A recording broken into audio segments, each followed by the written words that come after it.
Good morning. The title of my talk today is somewhat whimsical, but there is a purpose behind it. We're familiar, at least in hearing about the Three Refuges. And the parenthetical part of the title comes from one of my favorite movies, which was the Matrix Reloaded, if you remember that one. So this is where the Three Refuges meet the Matrix, and we'll see what unfolds. I like to talk about the Three Refuges because, to me, they are foundational and they're open-ended. We hear about them every Sunday at the service. I take refuge in the Buddha, the Dharma, and the Sangha. So I'd like to present this teaching of the Buddha, Dharma, Sangha, the Three Refuges, unpack that a little bit, talk about that, and how that unfolds into the Matrix. Now, just a quick update, or if you're not familiar with the movie, basically the Matrix was kind of a virtual reality that human beings lived in. And this Matrix was a result of a chip that was implanted in their brain, I believe. And so the world around them was not real, even though they thought it was real. It was a virtual reality that was being manipulated by some artificial intelligence.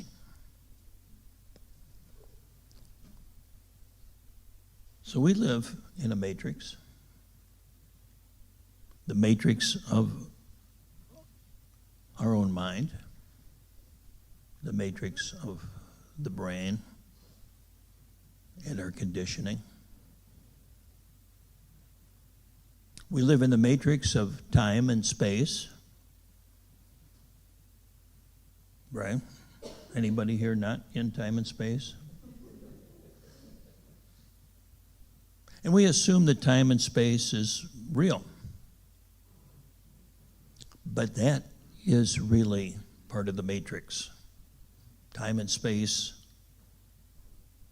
appears to us as it does because of our conditioning, because of our physiology, because of the structure of our brain, our eyes, ears.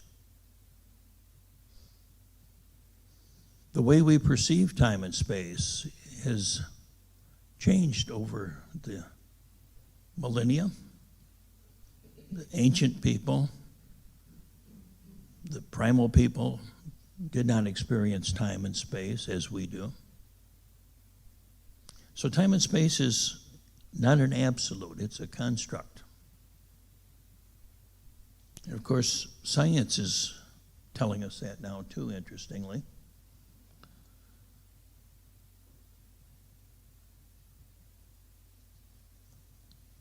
Albert Einstein challenged us with the idea that time and space is plastic.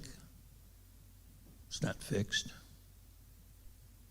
Time for one being somewhere in the universe may not be the same time,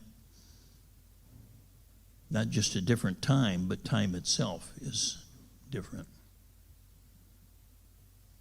In fact, the mathematicians that write the programs for the satellites have to take into account the fact that time passes more slowly for the satellite than it does for us here on Earth.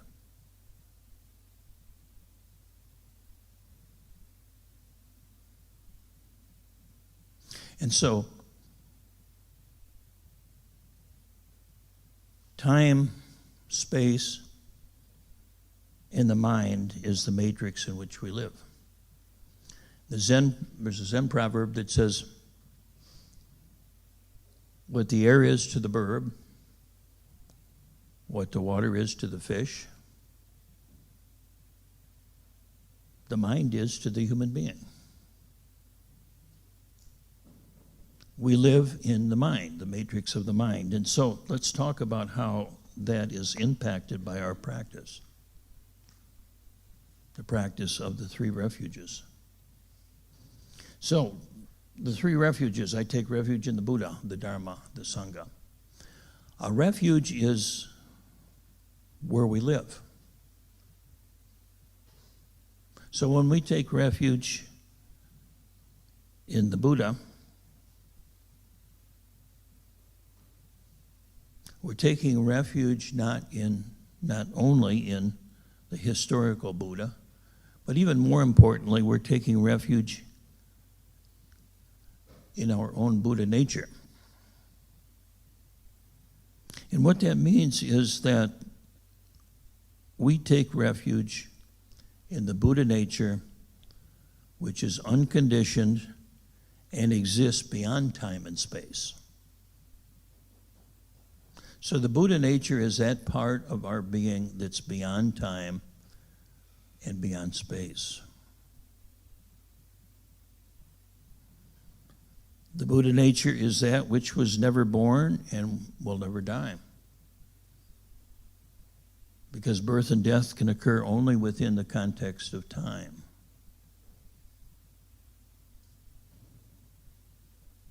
The Buddha nature is everywhere and nowhere,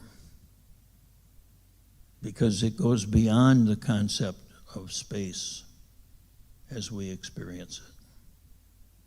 The Buddha nature is with us, within us, and we are within it. And so the practical aspect of this is that when we practice,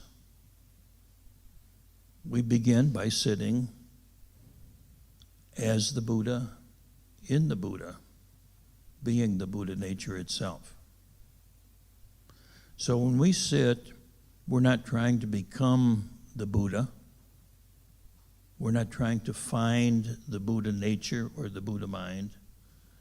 We sit as the Buddha. We sit as the Buddha nature. That's what we are. That's the practice itself, is being the Buddha. And then we meet each experience in our life as the Buddha itself.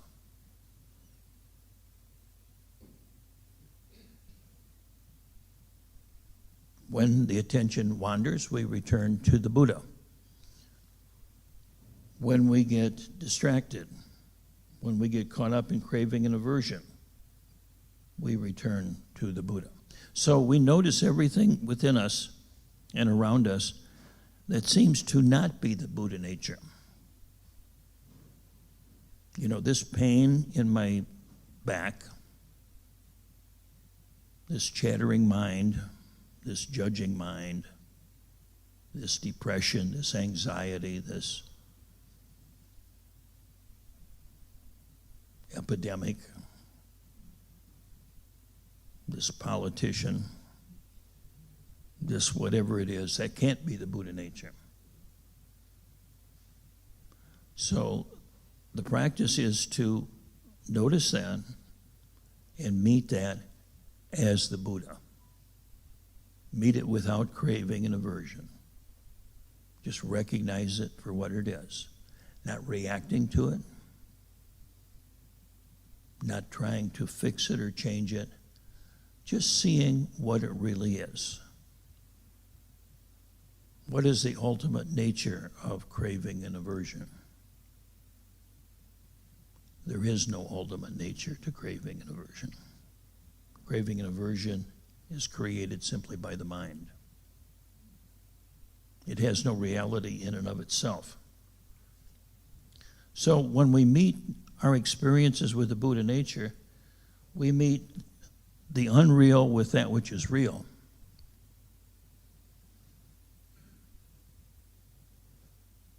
Just this moment. And when we say this moment, we're actually talking about something that's not within time, but it's beyond time itself. Because when we're fully present in the moment, we're living beyond time. We're not bound by the past or by the future. So we meet everything that arises with the Buddha nature. We meet it without craving. We meet it without aversion.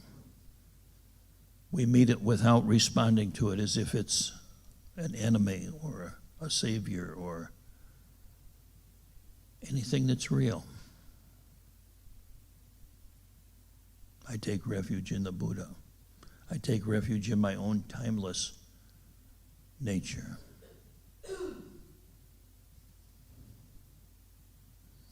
That which always was, that which always will be.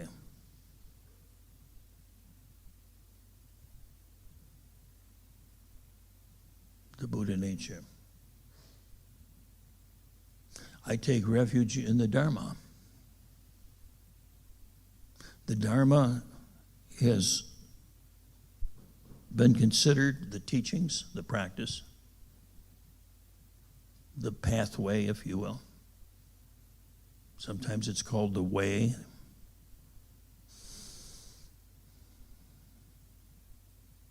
It's the unfoldment of our journey to awakening. Within the concept of the matrix,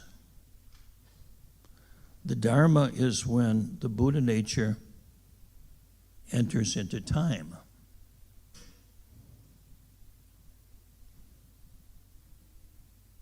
When we bring the Buddha nature into time,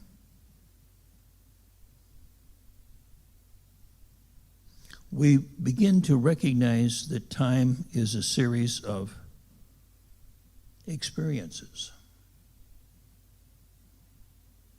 That's how we measure time.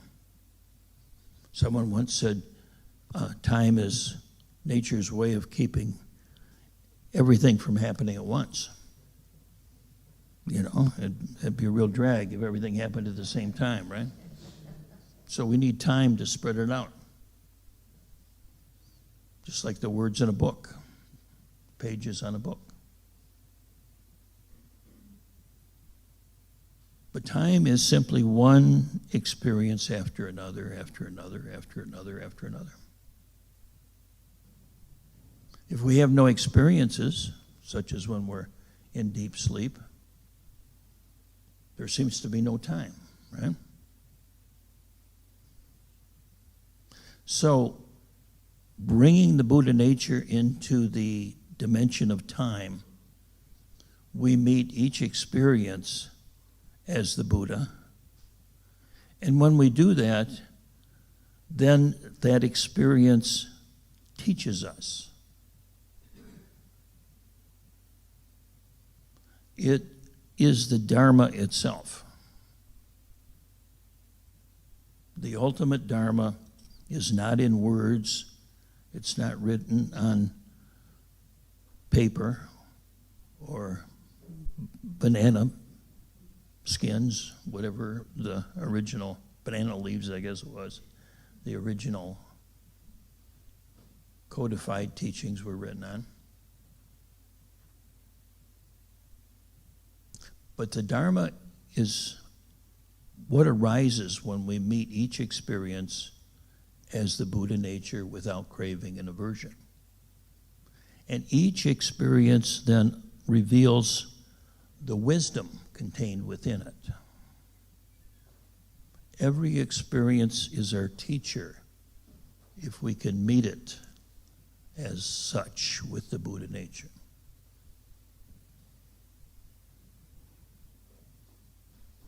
The mind may want to jump in and say, well, what is this dumb experience teaching me?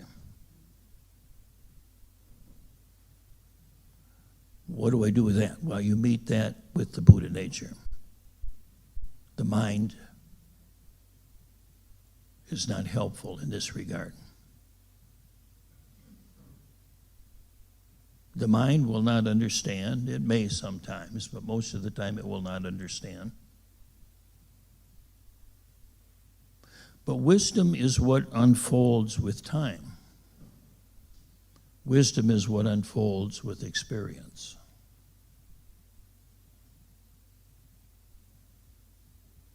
When we bring the practice into the realm of time, then we are developing wisdom with every breath, with every step, with every experience we have. So the path of the Dharma is the path of wisdom. In the Mahayana and the Vajrayana traditions, they have the bodhisattvas. The bodhisattvas are the ideals of the practice. The ideal of the bodhisattva wisdom is Manjushri. Sometimes Manjushri is depicted, I should say, holding a sword in his hand, sometimes a flaming sword. And the sword is symbolic of the ability to cut through illusion. And that's what wisdom does. Wisdom is like the sword, it cuts through.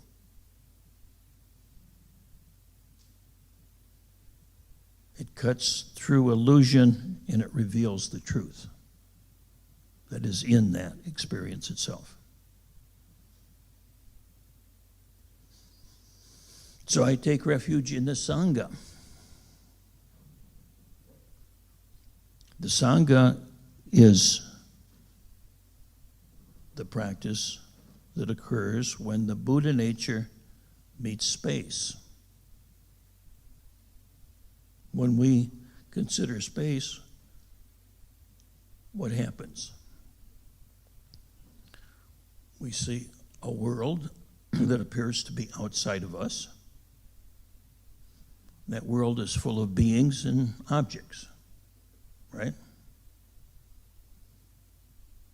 We wouldn't even know what space is if there weren't beings and objects around us. If you're in outer space and all you see is blackness and darkness, there's no experience of space.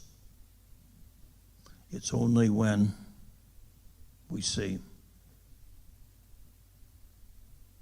something that appears to be outside of us that we experience space. It's like when we're inside of an airplane, it doesn't feel like we're moving,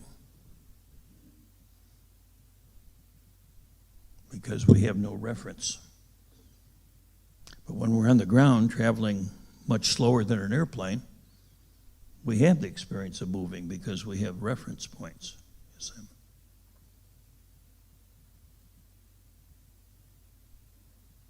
So that's how the mind constructs space, is by seeing something that appears outside of itself. So when I bring the practice of being the Buddha into space, what happens? I see every being and every object as it really is. I see every being and every object through the experience of love. And what real love is when we see, hear, experience another being with the Buddha nature. When we remove all of our conditioning and all of our prejudices, when we remove even the illusion of time and space, then our relationship with all beings is that of love. Because they are us, they are me. I apologize to any English teachers in here. But we often hear, we are one. You say, well, how can we be one? You know, you're over there and I'm over here. Space gives us the illusion of not being one. But when we meet space with the Buddha mind, the Buddha nature, we recognize ourselves and the Buddha nature in all beings. So we reload the matrix of time and space with the Buddha nature. We reload it from the conditioned mind to the Buddha mind. And as we do that, we experience wisdom and love in every moment. We experience wisdom with every experience. We experience love with every being that we encounter. We simply see others as different versions of the Buddha nature. It's like Ram Dass used to say, he says, he'd walk up to somebody and he'd look them in the eyes and he'd say, "What are you doing in that one?" That's quite a costume you're in, you say. "What am I doing in that one?" So when someone seems different than us, when someone seems strange, then we're not seeing them as they really are.